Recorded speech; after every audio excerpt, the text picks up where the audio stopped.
අයිබෝන් වගකීමෙන් සත්‍ය හඹා යන පුවත් වාර්තාකරණය රූපවාහිනී ප්‍රවෘත්ති ජාතික ප්‍රවෘත්ති මැදිරියේ සිට මම දුලක්ෂණ ධම්මසිරි ස්පේක්ස් එක්ස් ජාත්‍යන්තර අවකාශ මධ්‍යස්ථානයේ බලා පිටත් වෙයි. ගගනගාමීන් සිව්දෙනෙකු රැගත් ස්පේක්ස් එක්ස් යානය ජාත්‍යන්තර අවකාශ මධ්‍යස්ථානයේ බලා පිටත්ව ගොස් තිබේ. යානය ගුවන්ගත කෙරුණේ ඇමරිකාවේ ෆ්ලොරිඩාහි කෙනඩි අවකාශ මධ්‍යස්ථානයේදී. ස්පේක්ස් එක්ස් සමාගම විසින් සපයන ලද රොකට්ටුවකින් හා කැප්සුලයකින් එම මෙහෙයුම ක්‍රියාත්මක කිරීම විශේෂත්වයකි. මෙවැනි අවකාශ මෙහෙයුමක් සඳහා ස්පේක්ස් එක්ස් සමාගම සිය දායකත්වය සැපයූ දෙවැනි අවස්ථාව මෙයයි. නාසා ආයතනයේ වාණිජ සැපයුම්කරුවන් සමග එක්ව මෙලෙස මෙහෙයුම් ක්‍රියාත්මක කිරීම මගින් අවකාශ මෙහෙයුම් ක්ෂේත්‍රය නව යුගයක් කරා ගමන් කරමින් සිටී. මෙම මෙහෙයුමට එක් වූ ජපාන ගගනගාමී සොයුචි නොබුචි මීට පෙර සොයුත් සහ ෂටල් ඩොඩාංග යානා වලින්ද අවකාශගත වී තිබේ.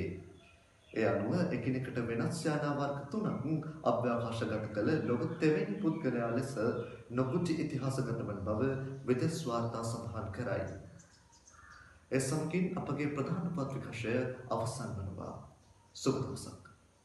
අයිබෝන් සුබ දවසක්. මනුෂ්‍යයා කියන්නේ වැඩි කතරක එකදු දියපොදක්වත් නොමැතිව පණ අදිමින් සිටින සත්වයෙක් නම් ධර්මය කියන්නේ ඒ සත්වයාට තම ජීවිතය රැකගන්න ලැබෙන දියපොදයි. ඇත්තටම හිතලා බලුවොත් අපි ඉපදුණු දවසේ ඉඳලම දුක් කරදර වලට මුහුණ දෙනවා. ඒ දුක් කරදර වලට විසඳුම් හොය අපි ඒ දුක් කරදර වලම ඇලෙනවා ගැටෙනවා. ඉතින් මේ සියලු දුක් කරදර වලින් අපේ ජීවිතය මුදවාගෙන අපේ ජීවිතය සදාකාලික සැපතකට ළඟා කරන්න හැකියාව තියෙන්නේ මේ උතුම් ධර්මයට පමණයි. නමුත් මේ ධර්මයට නිගරු කරන, මේ ධර්මයට විවේචනය කරන ඇතැම් පුද්ගලයන් අපේ අතරම ජීවත් වෙනවා.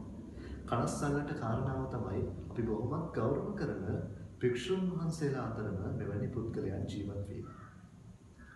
ඉතින් අද දවසේදී සම්බුද්ධ ශාසනයට නිගරු කරන චීවරධාරීන්ගෙන් බුදුදහම රැක ගැනීම පිළිබඳව කතිකා කිරීම ආරම්භ කරගනිමින් ආරම්භ සුදම් මරණ සදහම් සාකච්ඡාමය වැඩසටහන මේ උතුම් තුරුතුපුන් පොහොය දිනේදී. ඉතින් අද දවසේදී සුදම් මරණ වැඩසටහනට සම්බුද්ධ ශාසනයට නිගරු කරන චීවරධාරීන්ගෙන් බුදුදහම රැක ගැනීම පිළිබඳව කතිකා කිරීමට පාද නමස්කාර පූර්වක ගෞරවයෙන් යුතුව පිළිගනු ලබනවා.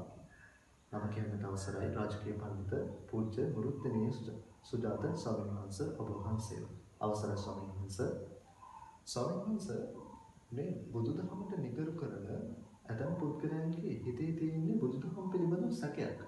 ස්වාමීන් වහන්සේ කොහොමද මේ සමහර පුද්ගලයන්ගේ හිතේ බුදුදහම පිළිබඳව සැකයක් ඇති වෙන්නේ? ඒ පිළිබඳව අපි කැමති වැඩසටහන ආරම්භයේදීම ඔබ වහන්සේගෙන් විමසන්න. ස්තුතියි සමන්තාව ලබා දුන්නාට මම මේ මොන රැඳින්නේ කොළඹ සිනමන් ලයිව් සිටි ඔෆ් ඩ්‍රීම්ස් හෝටල් පරිශ්‍රයේ. රටක ආර්ථිකය ශක්තිමත් වන්නේ නව ආයෝජන තුලින්. ඉතින් ශ්‍රී ලංකාවේ පෞද්ගලික සමාගමක් විසින් සිදු කරපු විශාලතම ආයෝජනයේ විදිහට සැලකන එවැගේම දකුණු ආසියාවේ විශාලතම හෝටල් පරිශ්‍රය වෙච්ච කොළඹ සිනමන් ලයිව් සිටි ඔෆ් ඩ්‍රීම්ස් හෝටල් පරිශ්‍රය විවෘත කිරීමේ උත්කර්ෂවත් මොහොතක් සමගිනුයි ඔබ මේකතු වෙන්නේ. ඉතින් මේ මොහොතට විශාල ආරාධිත මුත්තන් ප්‍රමාණයක් එවැගේම රාජතාන්ත්‍රිකයන් ව්‍යාපාරිකයන් එවැගේම මෙම හෝටල් පරිශ්‍රයේ නිලධාරී මණ්ඩල එකතු වෙලා ඉන්නවා. දැන් මෙම අවස්ථාව අති සාර්ථකව දෙවන්ත විදිහට පැවැත්වෙමින් පවතිනවා.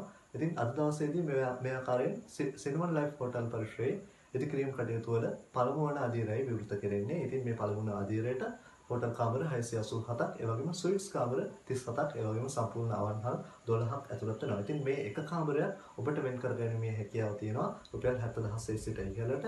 ඉතින් පෙරදිත් අපි මතක් කරපු විදිහට ශ්‍රී ලංකාවේ පෞද්ගලික සමාගමක් විසින් සිදු කරපු විශාලතම ආයෝජනය තමයි මේ විදිහට අද දවසේදී විවෘත වෙන්නේ. ඉතින් එහි වටිනාකම මේ දක්වා රුපියල් බිලියන 1.3ක්. ඉතින් මෙම හෝටලයට පැමිණියොත් ඔබට දියුණු රටක අත්විඳින්න හැකි හෝටල් ලැබීමක් විඳ ගන්නට පුළුවන්. ඉතින් දකුණු ආසියාවේ විශාලතම හෝටල් පරිශ්‍රය 100% ලාංකීය සමාගමක් විසින් ඉදිකිරීමේ ආඩම්බරයත් සමගින් ඔබට එන්න කියලා ආරාධනා කරනවා මේ දැවැන්ත අත්දැකීම විඳ ගන්න.